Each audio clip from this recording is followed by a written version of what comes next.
What's up, guys? I hope you are well. Today, we are checking out pit stop comparison, F1 versus Formula E versus IndyCar versus NASCAR versus endurance racing. Wow, that's a mouthful. Let's get into it, shall we? How do F1 pit stops compare to other motorsports? Pit stops seem pretty simple in essence. A car comes in, gets some new tyres, a splash of fuel in some motorsports, and maybe even a cheeky wipe of the windscreen or helmet. However, it is in fact one of the most high-pressure environments you'll find in any sport in the world. I bet. Let's break down what happens in different motorsports, starting with Formula 1. As we've seen in the first few races of 2018, things can go this older drastically video. wrong Holy in a pit shite. stop. Both Haas F1 cars retiring due to a tyre not being fitted correctly in Australia, and the horrific... So I will say, since this video came out, NASCAR did go down to one lug nut, not four. So the times are a little bit different. They're about 10 to 11 second pit stops on a good pit for 4 tires and some fuel. So we'll see what they say with this.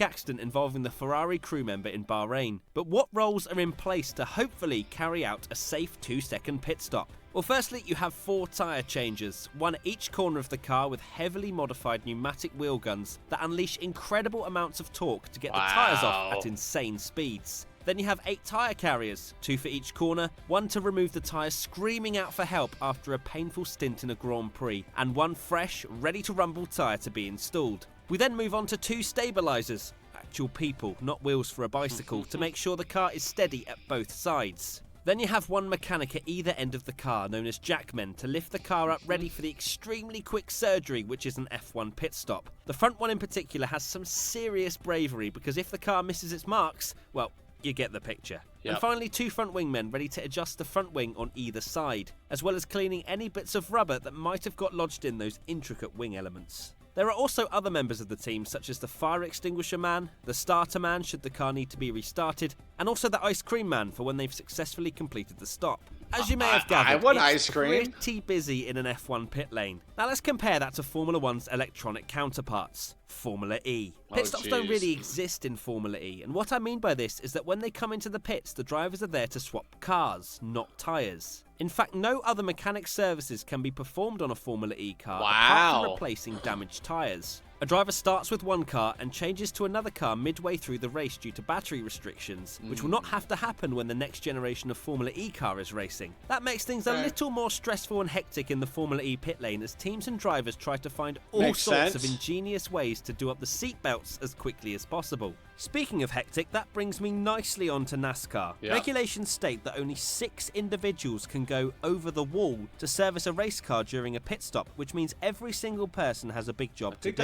A stop for 4 tyres and fuel can last 12 to 16 seconds, and a stop for 2 tyres and fuel may take 5 to 7 seconds, whilst here I am, a man that struggles to get out of bed in any less than 30 minutes. What a disgrace. So, back to the latest version of Snow White and the 7 Dwarfs, NASCAR and the 6 mechanics. First up, the jackman. Their job is to raise each side of the car so that the tyres can be replaced. Not only that, but the jackman will also usually pull the old rear right tyre from the car. Not paid enough, I tell ya. Then you have the 2 tyre changers that have a slightly harder job than those in F1 due to NASCAR requiring a wheel to have 5 traditional lug nuts as opposed to 1 just in one F1. in the middle now. The 4th member is the gas man that fills the car with gasoline in a special gas can. Turns out the gas man doesn't just do the gas stuff either. They may also help pull old tyres from the race car too.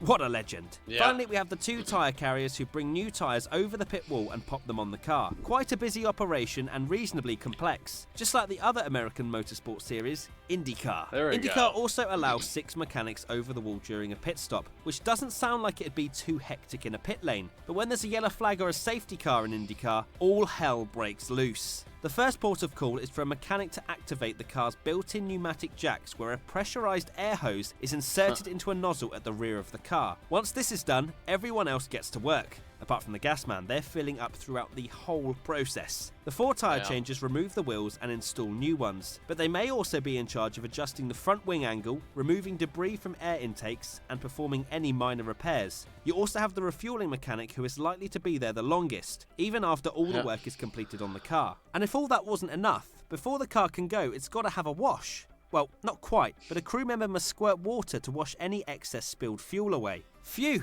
Everything's a little bit manic over in America, isn't it? Let's move away from stress and over to a more relaxed affair, endurance racing. They don't may think be a that's bit more very relaxed, much more but that doesn't make relaxed. them any less important. But, the pit stops take hey, much longer than other it is forms of what it is. motorsport. Not because everyone is making a cup of tea, but much more routine maintenance is being carried out to ensure the car can survive 6, 12 or 24 hours. The main areas of work usually involve the aerodynamics, as they need to be heavily adjusted due to the massive changes of temperature over the course of a long race, and the brake pads because, well, they take a serious beating, as you can imagine. So you know how IndyCar and NASCAR are only allowed 6 mechanics? Well, the rules within endurance racing state only 5 mechanics are allowed to work on the car. As of this season in the World Endurance Championship, maintenance to the car is allowed to be carried out whilst one mechanic refuels the car. The other 4 mechanics will be split into 2 tyre carriers and 2 tyre changers. In IMSA, it's slightly different, with teams only being allowed 4 mechanics to service a car, with 1 on the refueling and 3 to manage the pneumatic jacks on the car and change the tyres. Wow. What an inconvenience. Pit stop times can vary from 30 to 40 seconds with no maintenance and no driver change, 40 to 50 seconds with a driver change, and if a changing of brake pads is required, then it will last well over a minute. Over the course of the 24 hours of Le Mans, an LMP1 car will pit around 30 times. So efficiency in every single pit stop is still extremely important, as it all adds up. So that's how pit stops work in F1, Formula E, kinda, NASCAR, IndyCar and endurance racing. Nice. Which is your favourite method? Let us know in the comment section below. They all serve their purpose. They all serve the purpose of per sport, whatever sport they're doing. But that's interesting. Excuse me. I know it's older, and yeah, I know this is older. It's like 5 years old at this point. Wow, that's ancient. But yeah, all I know is it's different as NASCAR's down to 1 lug nut, and they still have issues with that. But they're quicker times. I mean, there's a race today or yesterday. It was supposed to be on Sunday, but due to weather, it was moved today. I was watching the pit times, and they were between like 9 and 11. It was quick, and I'm not used to seeing that in NASCAR. So it's kind of cool to see that.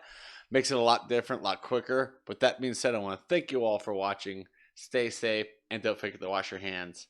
Bye.